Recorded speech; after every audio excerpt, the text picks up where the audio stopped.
warahmatullahi wabarakatuh. Alhamdulillah. Alhamdulillahilladzi arsala rasulahu bil huda wa dinil haqq liyudhhirahu 'ala dini kullih wa kafa billahi syahida. Asyhadu an la ilaha illallah wahdahu la syarikalah wa asyhadu anna Muhammadan abduhu wa rasuluhu la nabiyya ba'da. Allahumma shalli wa sallim ala sayyidina Muhammadin wa ala alihi wa sahbihi ajma'in.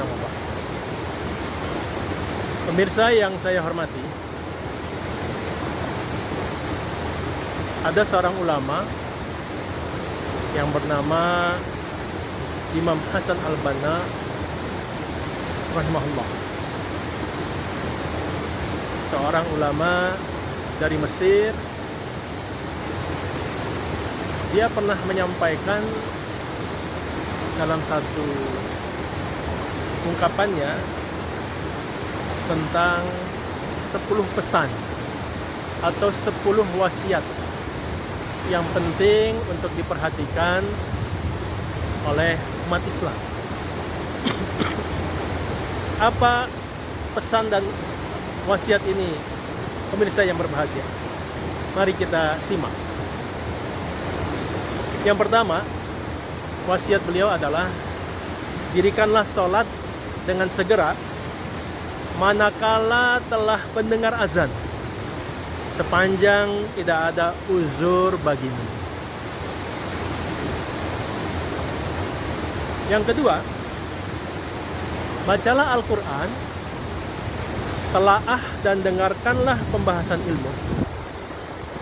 Berzikirlah kepada Allah dan jangan lewatkan waktu barang sedikit pun hanya untuk melakukan sesuatu yang tidak berguna. Yang ketiga, bersungguh-sungguhlah berbicara dalam bahasa Arab yang fasih, sebab itu adalah syiar Islam. Yang keempat, janganlah memperbanyak perdebatan dalam segala hal, sebab berperang mulut sama sekali tidak mendatangkan kebaikan. Yang kelima, jangan memperbanyak tertawa, sebab hati yang terhubung dengan Allah selalu tenang dan tentram. Yang keenam, jangan bergurau, sebab umat yang berjuang tidak mengetahui kecuali sungguh-sungguh. Yang ketujuh, jangan mengeraskan suara melebihi kebutuhan orang yang mendengarkan, sebab itu suatu kebodohan dan menyakitkan. Yang kedelapan, jangan mengumpat orang lain atau melecehkan orang lain, panggil-memanggil dengan gelar-gelar yang buruk, dan jangan berbicara kecuali yang baik. Yang kesembilan, berkenalanlah dengan saudaramu sesama muslim di mana saja kamu berada, sekalipun dia tidak mengajak berkenalan, sebab dasar seruan Islam adalah cinta kasih dan kenal mengenal. Dan yang kesepuluh, kewajiban-kewajiban hidup lebih banyak daripada waktu yang tersedia. Maka berilah pertolongan orang lain untuk memanfaatkan waktu. Manakala mempunyai kepentingan, maka segera lakukan. Subhanallah. Ini 10 pesan atau wasiat Imam Hasan al-Banna yang kalau kita renungi, kalau kita gali, secara umum ini semua diambil dan bersumber dari tuntunan Al-Quran dan hadis Nabi kita Muhammad SAW. Mari kita coba gali sedikit lebih dalam dari masing-masing pesan atau wasiat ini, pemirsa. Yang pertama, dirikanlah sholat dengan segera manakala telah mendengar azan, sepanjang tidak ada uzur bagimu. Nah, ini adalah satu hal yang memang di dalam ajaran agama Islam sangat ditekankan agar setiap orang Islam ketika telah mendengar azan, maka mereka segera untuk menunaikan sholat 5 waktu. Mengapa demikian?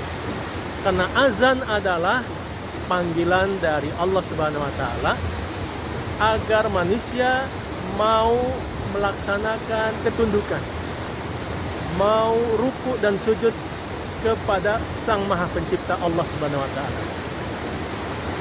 Maka ketika kita telah mendengar azan, lalu tidak ada hal-hal yang menghalangi kita untuk bisa melaksanakan sholat di awal waktu, berjamaah dan di masjid, maka hendaklah kita menunaikannya sholat tersebut dengan sebaik-baiknya. Tapi kalau misalnya ada uzur, ada halangan yang memang tidak memungkinkan kita untuk sholat di awal waktu, berjamaah dan di masjid, maka tentu kita boleh melaksanakannya tidak di awal waktu. Ya. Namun kalau tidak ada alasan yang membuat kita untuk menunda-nunda waktu sholat, maka yang terbaik adalah ketika terdengar azan, maka segera datangi masjid-masjid yang ada di sekitar kita. Segera ambil saf terdepan. Kita sholat berjamaah di masjid dan di awal waktu. Ya. Ini panggilan Allah. Jangan kita malah sibuk dengan pekerjaan kita, sibuk dengan dunia kita, sibuk dengan senda gurau kita, sibuk dengan berbagai hal-hal yang tidak jelas juntrungannya. Apalagi sampai meninggalkan sholat. Na'udzubillah. Ini perbuatan yang sangat buruk. Ya. Orang Islam yang menyadari sholat adalah wajib, lalu dia meninggalkan sholat dengan sengaja, ini satu keburukan dan sangat berat dampaknya nanti di akhirat. Orang Islam yang menyegerakan waktu sholat ketika dia mendengar azan, itu merefleksikan bentuk respon bentuk respon yang cepat. Maaf. Suratul ijabah. Bentuk respon yang cepat terhadap panggilan Allah Subhanahu wa Ta'ala. Nah, ini menggambarkan keimanan yang kuat, keimanan yang kokoh, kerinduan yang mendalam terhadap Allah Subhanahu wa Ta'ala. Jadi, dirikanlah sholat dengan segera, tanpa ditunda-tunda, ketika telah mendengar azan. Ya, sepanjang tidak ada uzur bagi kita dalam menegakkan sholat tersebut. Nah, ini yang pertama. Yang kedua, bacalah Al-Quran. Ya, telaah dan dengarkanlah pembahasan ini. Jadi, rutinilah pemirsa sekalian agar kita selalu setiap hari itu membaca Al-Quran. Kenapa demikian? Karena Al-Quran adalah kalamullah. Al-Quran adalah firman-firman Allah Subhanahu wa Ta'ala yang harus kita baca. Bukan hanya sekedar dibaca, tapi telaah dan dengarkan pembahasan ilmu. Artinya telaah isi Al-Quran, tadaburi, renungi, datangi majelis-majelis ilmu yang menelaah isi Al-Quran, yang mentadabur isi Al-Quran. Karena ini penting, karena Al-Quran itu adalah petunjuk bagi orang Islam. Ya, dia adalah guidance book, buku pedoman dalam menjalani hidup di dunia agar selamat di dunia dan di akhirat. Jangan kita tidak pernah memegang Al-Quran, tidak pernah membaca Al-Quran, tidak pernah mentelaah isinya. Ini satu kerugian dan kebodohan yang besar. Ya, karena Al-Quran adalah inti dari segala macam ilmu-ilmu Allah yang ada di alam semesta ini. Setelah kita membaca Al-Quran, ikutilah dengan berzikir kepada Allah. Ya, perbanyak zikir, mengingat Allah. Zikron katsira. Ya, berzikir yang banyak, bukrata wa asila, di waktu pagi dan sore hari. Zikir lisan, zikir qalbu, ya, zikir maknawiyah. Jadi perbanyak zikir. Subhanallah, alhamdulillah, wala ilaha illallah, Allahu akbar. la ilaha illa anta subhanaka inni kuntu minaz zalimin, astagfirullahalazim, dan zikir-zikir lainnya. Nah, ini perbanyak zikir. Ya. Jangan lewatkan waktu barang sedikit pun untuk melakukan sesuatu yang tidak berguna. Ya, jadi karena waktu ini nanti akan bisa menjebak kita, membuat kita masuk dalam perangkap keburukan, maka jangan pernah menggunakan waktu pada sesuatu yang tidak berguna, apalagi pada sesuatu yang bernilai dosa dan maksiat. Ya, gunakanlah waktu kita untuk sesuatu yang bermanfaat, sesuatu yang berkait dengan Al-Quran, sesuatu yang berkait dengan menambah iman takwa kita kepada Allah, sesuatu yang bisa menyelamatkan kita hidup di dunia dan akhirat. Nah, ini pesan yang kedua. Pesan yang ketiga adalah bersungguh-sungguhlah berbicara dengan bahasa Arab yang fasih. Yatakalam ma'al lughatil arabiyyah afusah. Ya, sebab itu adalah syiar Islam. Jadi Al-Quran itu diturunkan oleh Allah Subhanahu wa taala dengan menggunakan bahasa Arab. Tentu Allah punya tujuan dan maksud yang besar. Mengapa Al-Quran Allah pilih dengan bahasa Arab, bukan dengan bahasa Jawa, bukan dengan bahasa Indonesia, bukan dengan bahasa Inggris, bukan dengan bahasa-bahasa yang lain. Nah, disinilah kita harus berikhtiar, berupaya agar bisa berbahasa Arab. Ya, karena dengan kita menguasai sedikit banyak bahasa Arab, kita bisa lebih mudah untuk memahami isi Al-Quran. Jadi pelajarilah bahasa Arab. Bahasa Arab yang fusah, yang fasih, bukan bahasa Arab pasaran. Bukan bahasa Arab yang ada di tengah-tengah masyarakat yang tidak fusah, fasih. Ya. Dan kemudian gunakan ini dalam berbagai kesempatan, karena ini adalah syiar Islam. Ya, Islam, Al-Quranul Karim berbahasa Arab, ketika kita menggunakan bahasa Arab, itu bagian dari syiar Islam.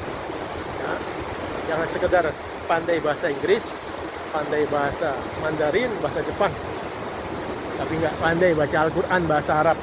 Ini satu kerugian dan kebodohan.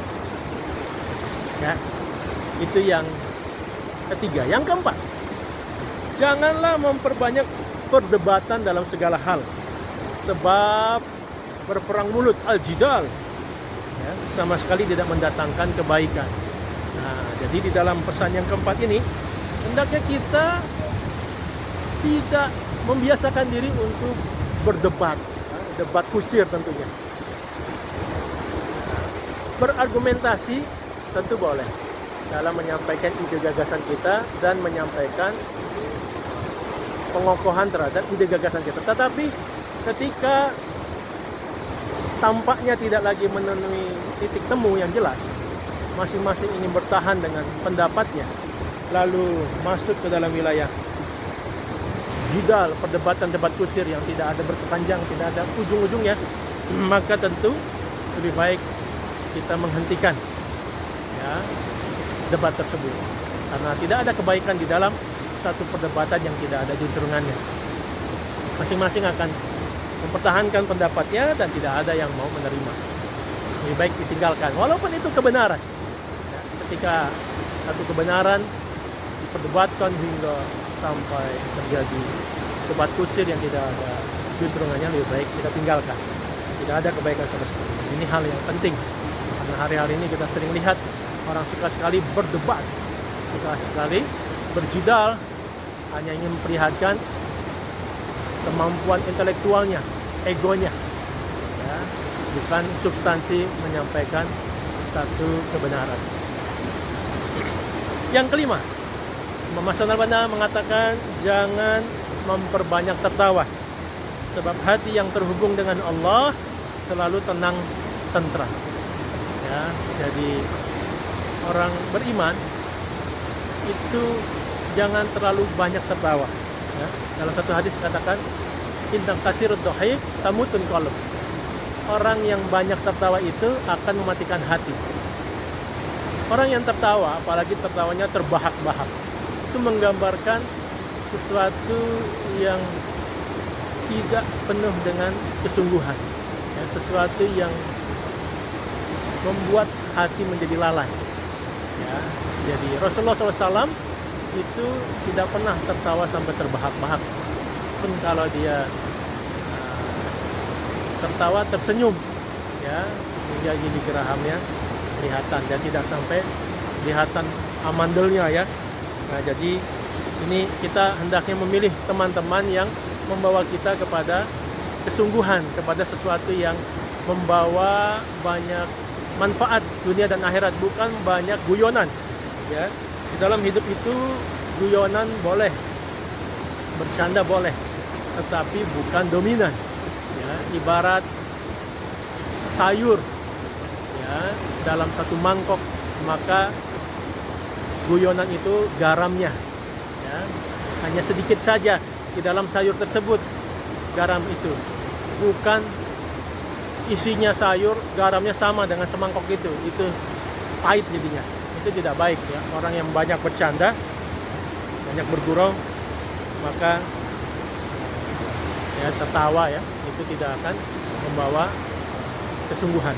Nah, yang keenam, ternyata yang keenam ini ya, jangan bergurau, sebab umat yang berjuang tidak mengetahui kecuali yang sungguh-sungguh. Nah, jadi dalam bergurau dibatasi betul. Nah, jangan setiap hari, setiap menit, setiap detik isinya hanya gurau terus. Hati-hati, karena gurauan akhirnya terjadi perselisihan, terjadi pertengkaran, terjadi permusuhan.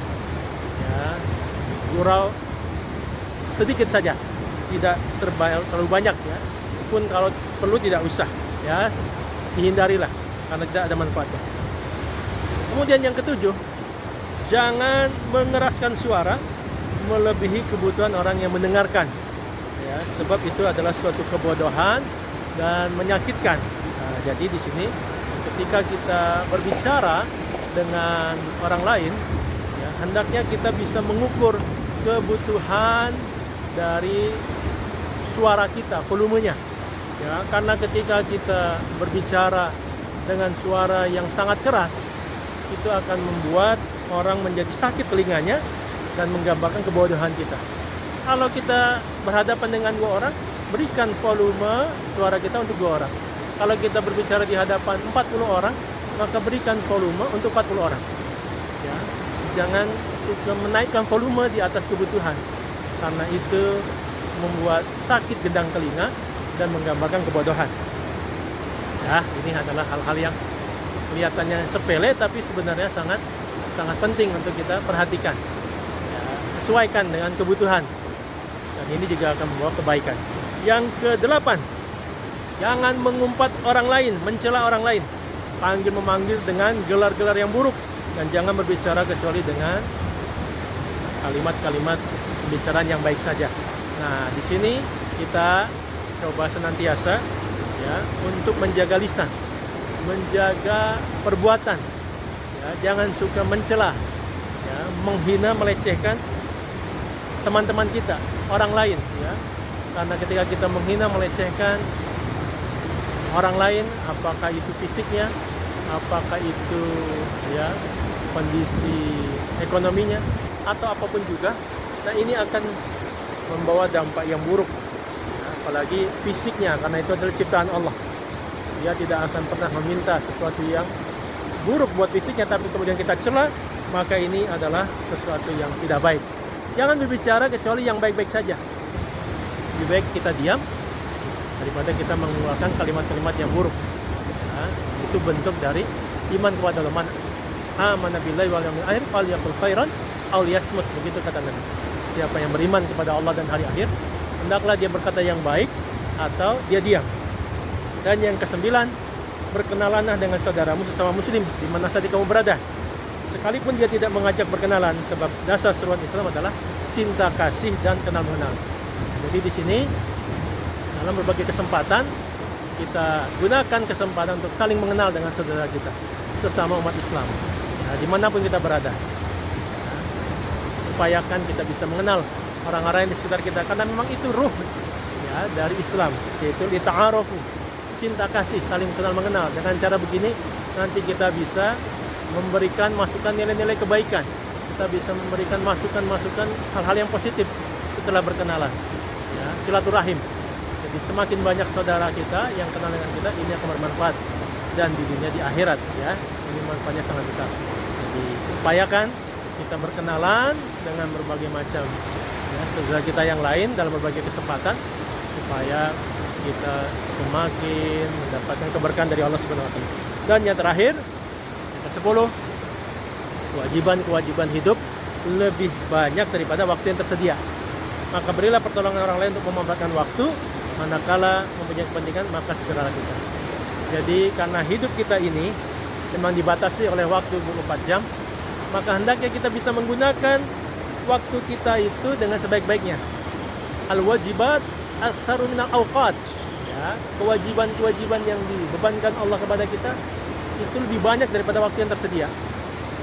Kecuali kita memang banyak lalainya, banyak menyia-nyiakan dan tidak memahami apa yang harus kita lakukan di dunia, maka tentu kita akan lebih banyak waktu yang luangnya, waktu yang tidak bergunanya.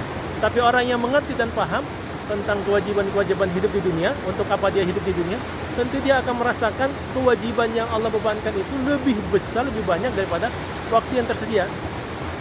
Maka oleh karena itu, tolonglah saudara-saudara kita yang lain untuk bisa memanfaatkan waktu. Ya, bantu mereka kalau kita punya peluang. Silaturahim tidak usah terlalu lama. Kalau sudah selesai urusannya, maka segera pergi. Jangan kita kemudian menghabiskan waktu lama-lama ketika berkunjung bertamu ke rumah orang. Ya, karena ini akan mengganggu waktu mereka dalam menjalankan kewajiban. Dan kalau punya kepentingan, maka segera tunaikan. Jangan ditunda-tunda. Ya, karena ini nanti dampaknya akan menumpuk-numpuk tugas, menumpuk-numpuk kerjaan yang tidak ada habis-habisnya. Semakin banyak, semakin berat, dan tentu akan membawa keburukan. Pemirsa yang saya hormati, itulah 10 ya, pesan wasiat yang disampaikan oleh Imam Hasan Al-Banna. Mudah-mudahan bisa kita amalkan bersama sehingga membawa banyak kebaikan buat kita semua. Demikian yang bisa saya sampaikan. Mudah-mudahan bermanfaat. Dari Al-Fakir Muhammad Wabil Yatim. Wabillahi taufiq wal hidayah wa minkum. Assalamualaikum warahmatullahi wabarakatuh.